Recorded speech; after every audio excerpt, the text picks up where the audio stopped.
This is T just saying, welcome to NXT review. Overall, this show was, it was okay. I'm finna get to it. So, first match was Austin Theory versus Orny Lorcan. So, both of them fought because of, as some happened on Twitter, they were at the NXT office and then they started to fight. So they decided to make it a match. Orny Lorcan won. I kind of felt like this shouldn't have been the first match because, to me, Austin Theory and Orny Lorcan are not over with. Well, it's just my opinion is that they're not really over to have like the first match. The first match should have went to someone who was noticeable, and this was a heel versus heel match. So who was who was I supposed to cheer for? And this match went on like for 18 minutes. It was just basically them getting their moves in. Like Austin Theory were giving his moves in, and Orny Lorcan were to get his moves in. Uh, I just this match to me, if you trying to retain viewers to this show, this shouldn't have been the first match. So, and next we have a LA Knight promo. I would say it was a good promo by LA Knight. LA Knight, he can cut a good promo. And this is what's lacking from a lot of wrestlers in all companies: Raw, SmackDown, AEW, NXT, and Impact. It's that no one knows how to cut a good promo and they can't look believable. So when LA Knight cut his promo, basically to show why he should be the apprentice to the $1 million man, Ted DiBiase, it made the promo look believable. That's the point. When you're a wrestler, you get on there, you say stuff, you have to look believable. You have to convince people to actually follow what you're saying. And a lot of these wrestlers today, they don't have that. And that's why, you look at a wrestler, you're like, well, there's nothing to that person. So good promo by LA Knight. He looks convincing. So we go to the ring. There is a Legado El Fantasma promo, and basically they cut a promo on Bronson Reed. Bronson Reed, he shows up. He was showing what happened last week with him smashing out of no. It was like out of nowhere. Like he smashed Santos Escobar into the barricade. That was like out of nowhere, and I think that was the only highlight of the match. And then they kept on repeating it, showing over and over again. And Santos Escobar challenged him to come to the ring. Bronson Reed comes to the ring, and then MSK shows up, and Elgato Alphan. They decided to challenge uh, MSK and Bronson Reed for a 6-man tag, which I kind of see that was going on, and that means all the titles are going to be on the line, which will benefit El Gato El Fantasma. That will benefit them. If they lose, they don't get the titles, so no punishment for them. But if Bronson Reed and MSK lose, they lose the titles. So what does El Gato do? What do they have to lose? Nothing. It should have been, if they don't win, then they don't. If El Gato El Fantasma does not win the match, then they should put like, okay, your career, you're gone from NXT, and it'll be a good thing. I'd rather see them on SmackDown because Santos Escobar, he plays a good heel, and I think I keep saying this. Him and Rey Mysterio can have good matches. Uh, Second match was Killian Dane versus Isaiah Swerve Scott. To me, the match was good because of Hit Row. Now I noticed this is what's going on mostly in AEW is that when you're in a faction, you're in a group, you're supposed to help the person win the match. And the way Hit Row was being used, they were being used perfectly. They weren't just standing around the ring doing nothing. They were actually they were trying to get involved in the match, trying to psych out Killian Dane, and I like that. So Drake Maverick, he was having it. Drake Maverick was out there too, and then the big guy's Top Dollar, he changed his name. He grabbed Drake Maverick and the he did like some like the modified attitude adjustment, whatever. Did that and it, it really hurt him. And Isaiah Scott, he got the win. So basically, Isaiah Scott was like in a losing end until Hit Row shows up. So he got his own posse. As long as he's winning, like it was a good decision by NXT. NXT actually did the right thing by having Swerve Scott win because at the end of the day, it wouldn't make any sense for Killian Dane to win, and you have all those people from Hit Row trying to help him out. So match was good. We go backstage with Candice LeRae and Indy Hartwell. Candice LeRae apparently doesn't like Poppy, and Indy Hartwell is she's still thinking about Dexter Lumis. So pretty much nothing to say about this promo. And we have a Cameron Grimes promo. I get it was fine. It was a fine promo, because Cameron Grimes actually has a character. And a lot of these people in NXT, again, like Jake Atlas, doesn't really have a character. They have people on NXT who don't really have characters, so how can you get behind them? So Cameron Grimes, he has a character, so it made sense. So it was a nice promo. Not better than LA Knights, but it was a nice promo. And we have Mercedes Martinez. She took on a jobber, Xia Li, who I recommend you follow her on Instagram. She looks really nice. She looks nicer than the character that they have for her on NXT. So anyway, Mercedes Martinez. First of all, she needs theme music. I couldn't even hear her. I couldn't even hear her theme music. All it is was like a gunshot, and I can't hear her theme music. Like she needs like some theme music. Like we know that she's there, but she needs like she needs like some music because she got the like what the heck is that? But anyway, Xia Li came out and attacked Mercedes Martinez because apparently they have a match at Takeover. It's not even being promoted. It was just a match. Some reason it's a match on Takeover. So I would not have this match first. I would not have this match last.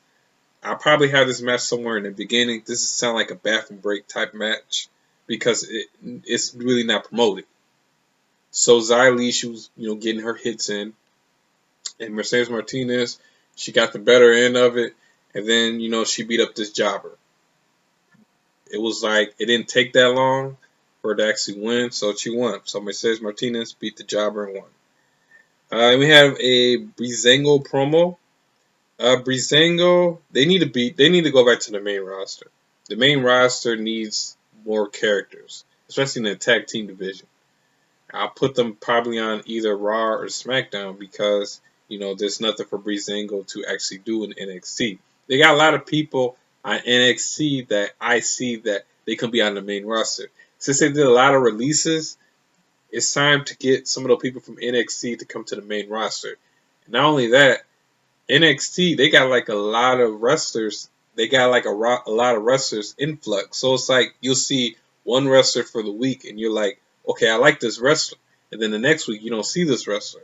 So it's time for some of them to actually move to the main roster. Tony Storm, Io Shirai, Santos Escobar. They need to move on to the main roster. Then we have a backstage segment with Triple H William Regal and Poppy. So Poppy was there as a guest on NXT. So Poppy and Triple H were talking back and forth about technology. Triple H really showed his age. Like he's clearly showing that he's an old man. He's an old head. Like he don't know about all this technology and stuff. But he was paying attention. I mean he was just playing around. So he was trying to be funny with this, and then William Regal had the best face expressions during this whole entire segment, so it kind of made me laugh a little bit. Then Dexter Lumis shows up, and he drew a picture that looked like Poppy, and then Triple H he had like this expression like he's a proud father or something. Like he had like this I'm very proud of you, son, for actually drawing this picture. And then Poppy kind of looked awkward in the segment, and I guess she hugged Dexter Lumis. Then Indy Hartwell showed up, and Triple H had this look on his face like oh no, like it was kind of funny. I laughed a little bit about it, especially with William Regal's expressions and Triple H's expressions. So I don't know where they're going with this Indy Hartwell and Dexter Lumis thing. Then we have the Million Dollar Man segment with LA Knight and Cameron Grimes. Cameron Grimes shows up looking like a bottle of ketchup. LA Knight shows up looking like a bottle of mustard. So at least they're trying to coordinate with one looks like ketchup and the other looks like mustard. So basically, this was to be at the side of Million Dollar Man Ted DiBiase. And they were supposed to have a match. LA Knight, Cameron Grimes supposed to have a match at NXT TakeOver. But it's going to be for the $1 Million Championship. So it's going to be a ladder match for the $1 Million Championship.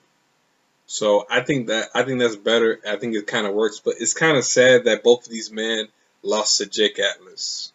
So Jake Atlas could have been like, hey, I should be in this match too because I beat both of them. But I'm glad he didn't come out. So it was pretty good. I liked it. Then we have the Grizzly Ever Rise. They cut a promo. They hosting a pre-show of TakeOver, I guess. And then we have the Grizzly Young Veterans versus Jobbers. I didn't get their names. I didn't really care. I just call them Jobbers because, well, they look like jobbers. Grizzly Young Veterans won the match. The Jobbers got too much offense in, and it kind of made the Grizzly Young Veterans look weak. Timothy Thatcher and Tommaso Ciampa was there, and at the end of the match, next week we will have a tornado tag. So I'm guessing that NXT is trying to, they're trying, because before then they weren't really trying. They were just putting like matches together on the show. So they actually announced a match for next week to get you to tune in to the show. And Candice LeRae shows up. She calls out Poppy. Poppy shows up. Poppy's like, I'm not a wrestler. And then guess who shows up, man? Io Shirai. So Io Shirai shows up, and she was beating up Candice LeRae, and Candice LeRae retreated, and that was basically it. And then we had a match between Amber Moon versus Dakota. I'll take the pinfall Kai. It was a DQ finish. Dakota Kai. I'm surprised Dakota Kai didn't take a pin like she always do. Amber Moon, she got too much offense on the NXT Women's Champion, Big Body Gonzalez. Amber Moon, she stood tall in their match at TakeOver. So one of the things that kind of bothered me was when Amber Moon tried to do the suicide dive, and it knocked out Dakota Kai, but it also big body Gonzalez hit her head on the back of the table. So I'm glad she's okay with that. I'm glad she's okay because that didn't look too good. And when you see like messes like that happen on the show, that makes me want to watch it again. I'm like, what? So match was whatever. I guess I just wasn't really into the match. So Amber Moon won. Amber Moon got DQ, and so they're setting up for their match at Takeover. The main event was the five-way match for the NXT Championship. So you got the NXT champion Karrion Kross, you got Kyle O'Reilly, you got Pete Dunne, you got Adam Cole, and you got Johnny Gargano. So first thing first, William Regal, he was saying like, man, I'm the general manager, man. You're not gonna do all this stuff. And then Karrion Kross is like, man, you haven't had control of this show. You in my world now. You know what? All the crap that William Regal's taking, man. Well, how come he's not in the Hall of Fame? He needs to be in the Hall of Fame. All this crap that he's taking on this show. But anyway, so Karrion Kross was cutting his promo, not bad. And then you have Kyle O'Reilly, who looks like Marv from Home Alone. He came out. Well, he cut a promo, and he's better than Seth Rollins, but the way he cuts promos, it makes him look like a weak person, like he's weak. But at least I want to hear him instead of Seth Rollins. Now, I guess that's a benefit, right? And then Johnny Gargano, he shows up. He cut a promo, sounding like Cody Rhodes from AEW. I'm like, man, this Johnny Gargano sounded like he was getting a lisp or something. It sounded just like Cody. I'm like, Cody's on this show now? No, Johnny Gargano. He was cutting a promo. And then Pete Dunne was out of nowhere. He appeared. He cut a promo. And then Adam Cole, he was via satellite. He cut a promo. And then all of a sudden they started to fight. You got to realize that Karrion Kross is taller than everybody in this match. It's kind of funny. Like, he's taller than every participant in this match. So Karrion Kross, he beats over everybody. I like Karrion Kross's style, man. He just like beat the crap out of people. I just like that. And then here comes Adam Cole, baby. He shows up to attack Karrion Kross, and I prefer that Britt Baker. She should have gave her McDonald's Big Mac coupons to Adam Cole, because Adam Cole, he can use a couple of Big Macs. I'm sure Kevin Owens is trying to be on nice with Britt Baker so he gets some of those coupons. But man, she should have gave him some of those coupons. It's free Big Macs. He needs to eat a couple of Big Macs because he looked like, well, Karrion Kross is taller than him too. So Adam Cole did his move, and then Adam Cole stood tall with the NXT Championship, and the show ended. So I kind of see that NXT was trying to promote In Your House, but I know I be noticing like on some of these wrestling shows that they have a pay-per-view coming up and they hardly ever promote it. Except for Impact. I think Impact Wrestling actually does a better job because it's like after Impact has a pay-per-view, they're setting up for the next pay-per-view. So it's going to be like, okay, you're going to fight this person at this pay-per-view. But it's like at the last minute, all the matches get put together. And it kind of makes it seem like, like the Mercedes Martinez and the Xia Li. Like, it makes no sense to have it on TakeOver because there's really was no promotion for it. But it's just a match on the card. So, to me, I would say this is better than Raw. One person that was missing was Frankie Monet. Frankie Monet wasn't on the show. So, don't, she has to be on the show every week to get people to care. So, other than that, this is T just saying, see ya.